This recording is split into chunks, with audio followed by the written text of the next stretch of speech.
By the time the IRS letter came, I had been double counting the wedding receipts for 5 years. The wedding cost $46,000. I had been reimbursed $89. The math was the math. Lauren and I got married in 2019. Big wedding by the standards of our families. A venue outside Santa Barbara, 300 guests, a band Lauren had always wanted. Her father covered part of it. We covered the rest. The rest came to $46,000 on my Amex.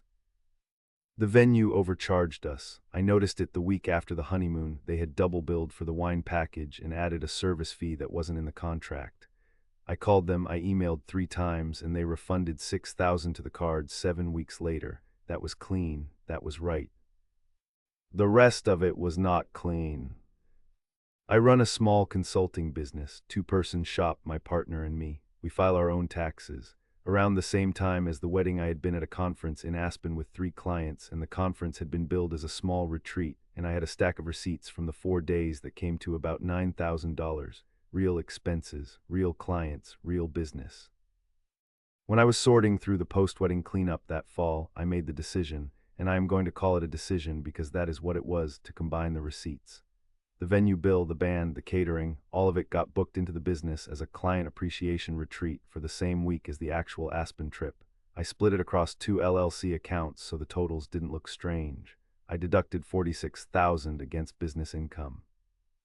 The Amex paid me back through statement credits because I had used the business card.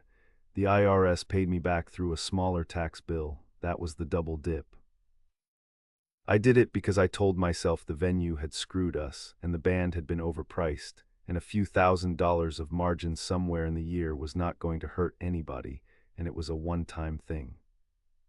It was not a one-time thing. I noticed I had gotten away with it.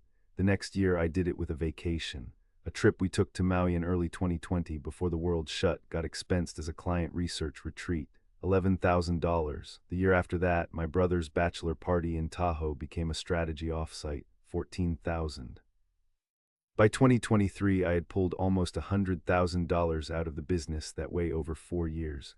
Lauren did not know. Lauren did not look at the business books. Lauren saw the household checking account and a healthy retirement balance and was happy. The audit notice came in October of 2024. It was, and the IRS phrased it this politely, a routine review of 3 years of returns. The first thing they asked for was documentation on the 2019 Client Appreciation Retreat. I had documentation. I had built it. There were invoices. There were sign-in sheets I had photoshopped. There were emails I had drafted to fictional client teams thanking them for attending. The trouble was the venue. The venue was in the IRS's other set of records. The wedding had been mentioned in a vendor's annual filing as a private function, and the dates lined up, and the IRS auditor knew exactly what she was looking at by the second meeting. My accountant is now telling me to settle. Settlement plus penalties plus interest plus criminal referral mitigation is going to come to a number I cannot say out loud yet because Lauren does not know there is a number. The lawyer says I am probably not going to prison.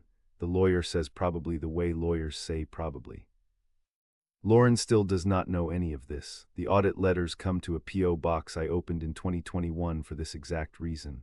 I check it on Tuesdays. I read the letters in my truck in the parking lot. I drive home and I cook dinner and I ask her about her day. My accountant calls me on Tuesdays. Lauren thinks it is about a client. The number we are settling for is going to require selling the house. I have not told her yet. What would you have done? Tell me in the comments.